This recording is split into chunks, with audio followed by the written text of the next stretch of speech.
दूसरे मुल्क में जाके, मुसलमान मुल्क में जाके मंदिर का इफ्तिताह करना, एंड देन सेकंड जो है वो ये बंदे जो छुड़वा लेना है।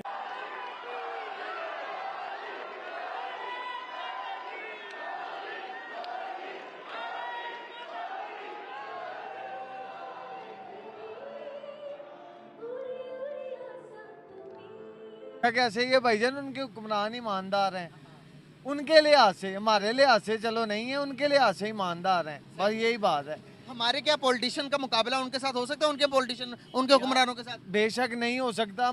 इंडिया में सिर्फ इलेक्शंस की बात तो नहीं है, इलेक्शन से पहले भी काफी टाइम पहले से जो है वो हम देख रहे हैं कि कुछ ना कुछ प्रोग्रेस जो है बहुत अच्छी तरीके से भारत कर रहा है, चाहे इकोनॉमी। फरवरी को इंडिया के प्राइम मिनिस्टर यहाँ अबू धाबी में आ रहे हैं, शेख ज़ायद इंटरनेशनल जो क्रिकेट स्टेडियम है वहां पे, और बहुत बड़ा इवेंट होने वाला है। प्राइम मिनिस्टर मोदी पहुंचे हैं मिडल ईस्ट यूएई, जहां पे कहा जा रहा है कि वो अपने जो ग्लोबल मसल्स हैं वो फ्लेक्स कर रहे हैं, और जो वहाँ पे एक बाब्स मंदिर जो है, एक अथॉरिटी है जिनके तहत एक मंदिर जो है वो बनाया गया है, नरेंद्र मोदी साहब उसका इफ्तिताह करने वहाँ पहुंच गए हैं। मैं ये समझता हूँ कि अबू धाबी या दुबई या यूएई की हिस्ट्री का सबसे बड़ा इंडियन कम्युनिटी का इवेंट है, जिसमें 2, 4, 5 हजार नहीं बल्कि 60,000 के करीब जो इंडियंस हैं मौजूद होंगे। इंडिया के प्राइम मिनिस्टर भी मौजूद होंगे। अब ये 1 लाख से ऊपर लोगों को जो है अपॉइंटमेंट लेटर्स दिए जा रहे हैं, तो कहीं ना कहीं पाकिस्तान को सीखना तो पड़ेगा मेरे ख्याल है। आपने ये कहा था, मुझे याद है मेरे शो पे ही कहा था कि इंडिया जो है वो कतर से अपने जो फॉर्मर रिटायर्ड नेवी ऑफिशियल्स हैं वो छुड़वा लेगा। तो वो आज यही हुआ है कि वो 8 नेवी जो के लोग थे वो आ गए हैं। मिडल ईस्ट की हिस्ट्री का पहला मंदिर इनॉग्रेट होने जा रहा है अबू धाबी में, जिसे BAPS के नाम से एक ऑर्गेनाइजेशन है, हिंदू ऑर्गेनाइजेशन जो कि जिन्होंने बनाया। तो उनका सबसे बड़ा वेपन जो है भारत का, वो कंप्यूटर के ऊपर उनकी स्किल्स है। भारत का सबसे बड़ा वेपन उनका जो है उनका इंस्टीट्यूट ऑफ टेक्नोलॉजी। बाहर से इन्वेस्टमेंट नहीं आ रही, शायद अभी तक ये जो होती हैं रिमिटेंसेस, उसी पे पाकिस्तान का गुजारा हो रहा है। चमड़ा एक्सपोर्ट, थोड़े से कालीन एक्सपोर्ट, बस इस किस्म की बातें हैं पाकिस्तान की।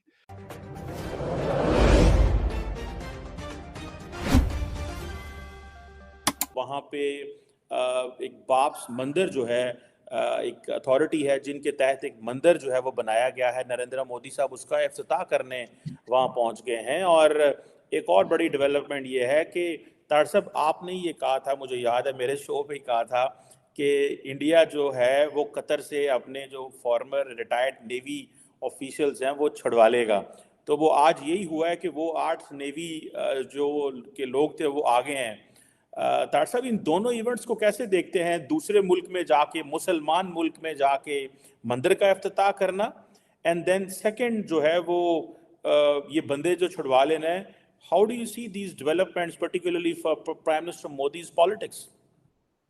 चीमा साहब, मैं बल्कि आज ना सिर्फ इस हवाले से भी बल्कि अपने देखने वालों से मैं आज क्रेडिट लेना चाहूंगा कि मैंने ना सिर्फ इसकी पेशगोई की थी कि कतर छोड़ेगा इन लोगों को, ऐसी कोई बड़ी बात नहीं।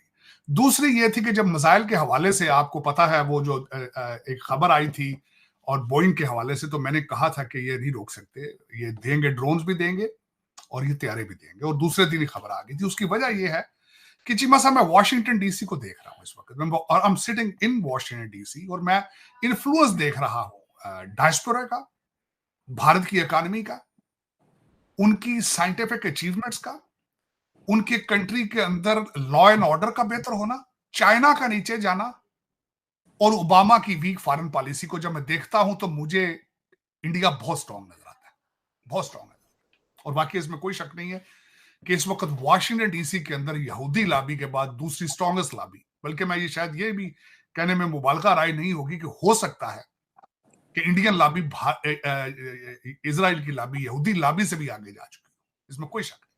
उसकी वाज़ेह मिसाल सामने नजर आ रही है प्रेसिडेंशियल कैंडिडेट।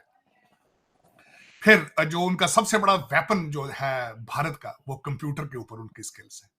भारत का सबसे बड़ा वेपन उनका जो है उनका इंस्टीट्यूट ऑफ टेक्नोलॉजी, उनका इंडियन इंस्टीट्यूट ऑफ मैनेजमेंट, ये सबसे बड़ा वेपन है इंडिया। आपको बताऊं कि ये किधर का? किधर आप बताएं, अगर ये रिक्शा आपको मिल जाए तो चलाएंगे? चलाएंगे। इलेक्ट्रिक है, बिजली का ना पेट्रोल की झंझट ना सीएनजी की झंझट, चार्ज करें और चलाते जाएं। ये कितने किलोमीटर चलता है चार्ज ये होकर? 500 तकरीबन 500 किलोमीटर चलेगा एक चार्ज पे। एक चार्ज में? एक चार्ज पे पूरा दिन तो आपका निकल ही जाएगा। हाँ बिल्कुल ठीक दिन है। निकलेगा कि 2 दिन निकलेंगे? 2 दिन निकल जाएंगे, 500 किलोमीटर तो बड़ा है। 2-3 दिन निकल जाएंगे। हाँ अच्छा, वैसे टेक्नोलॉजिकल एडवांसमेंट हम ज्यादा हैं कि हमारे आस पड़ोस के मुल्क ज्यादा हो गए हैं? हाँ, आस पड़ोस के मुल्क ज्यादा हो। टेक्नोलॉजी उनमें ज्यादा है। हाँ उनमें ज्यादा। अच्छा, मैं बताऊंगा आपको तो आप हैरान हो जाएंगे किधर का है। हाँ बताएं, चले कि बता दूं? बताएं। आप मानेंगे नहीं फिर। चलो बताएंगे तो पता लगेगा ना। ये इंडिया में ही है वाकई में? इंडिया में ही हाँ है। जी। हाँ, तो यही तो हम कह रहे थे, हाँ जी। इंडिया का हो सकता है। अच्छा, मेरी एक बात बताएं कि एक टाइम में 2 मुल्क अलग हुए, आज वो उन्होंने अपनी गाड़ी इलेक्ट्रिक कर ली, उन्होंने अपनी रेलवे निज़ाम इलेक्ट्रिक कर ली, उन्होंने हर एक चीज़ को इलेक्ट्रिक कर लिया, उन्होंने सोलर पर चला रहे हैं वो सारी चीज़ें। हम क्यों नहीं कर पा रहे? उनके 24 सूबे हैं, पाकिस्तान के सिर्फ 4 सूबे हैं। अच्छा, ठीक है ना, उनका मुल्क बहुत बड़ा है, उनका एक एक सूबा पूरे पूरे पाकिस्तान जितना है। अभी तो आप कह रहे थे वो तरक्की नहीं कर रहे। वो तरक्की करने की बुनियाद है ना कि उनको मुल्क बहुत बड़ा है। हाँ। ठीक है ना। हमारा भी छोटा नहीं है, अगर रकबे के लिहाज से बात करेंगे तो हम भी बहुत बड़े, आबादी के लिहाज से बात करेंगे दुनिया के 5वें बड़े मुल्क हैं हम।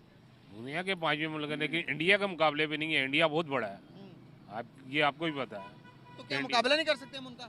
मुकाबला तो कर लेंगे, क्योंकि मुकाबला तो कर सकते हैं। मुकाबला किस में कर सकते हैं हम? मुकाबला टेक्नोलॉजी में, हर चीज में कर सकते तो हैं। अभी तक कर नहीं पा रहे, क्या बात है?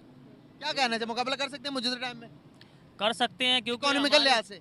हमारी जो हुकूमतें हैं ना, वो साथ नहीं दे रही। कि हमें ये दिखाना चाहिए कि हम पाकिस्तान से हैं और हम हमारी नजर में सबकी इज्जत। जबरदस्त। और ऐसे ही कोई इंडियन है, वो अपने इखलाक से, अपने काम से ये शो करेगा कि भाई मैं इंडिया से हूँ, और वो अगर उसकी रिस्पेक्ट होगी तो वो इंडिया की रिस्पेक्ट होगी। अगर एक पाकिस्तानी की किसी भी फॉरेन कंट्री में रिस्पेक्ट होगी तो वो उसकी तो होगी, साथ ही साथ पाकिस्तान का एक पॉजिटिव इमेज वो शो करेगा पूरी दुनिया में। और अच्छा इसमें ये एक और बात है जी, कि हम जहां कहीं भी जाएं, ठीक है, हमें अपने मुल्क का नाम रोशन करना चाहिए। हम और- वक्ती फायदा, वक्ती पैसों का सोच के कहीं से फ्रॉड करके निकल जाते हैं, ये नहीं पता वो आपने चंद डॉलर, चंद जो पैसे हैं, चंद दिरहम, वो आपने फ्रॉड तो कर लिया, लेकिन उससे आपके कंट्री का, आपके आने वाले लोगों का कितना इमेज खराब उस होगा। बंदे को ये यही पता होना चाहिए कि अगर मैं कोई ऐसा काम करता हूँ तो ये सिर्फ मेरा नजरिया नहीं है, मेरे लिए नहीं है, ये मेरे सारे मुल्क का नाम जो है वो क्योंकि खराब हमारे होगा। पॉलिटिशियंस उस बंदे की करते हैं। अब हमारे मुल्क का नाम अगर खराब है, हमारे पॉलिटिशियंस की बिल्कुल वजह से बिल्कुल खराब ऐसे है। बिल्कुल ठीक ऐसे है। कोई अच्छा, इसमें- लास्ट में मुझे बताएं, ऐसा तो नहीं है कि यहाँ पे इकट्ठे रहना मजबूरी है? नहीं नहीं, एक बात है, और वापस दोबारा कंट्री में जाके, क्योंकि यहाँ पे लॉज सख्त हैं, रूल्स हैं, तो यहाँ पे मिल के रहते हैं, कंट्री में जाके फिर वही नफरत वाली सोच हो जाती है पाकिस्तान में। नहीं, नफरत किसी से इंसान को नहीं करनी चाहिए, नफरत सिर्फ जुर्म से करनी चाहिए। ये चीज है जबरदस्त।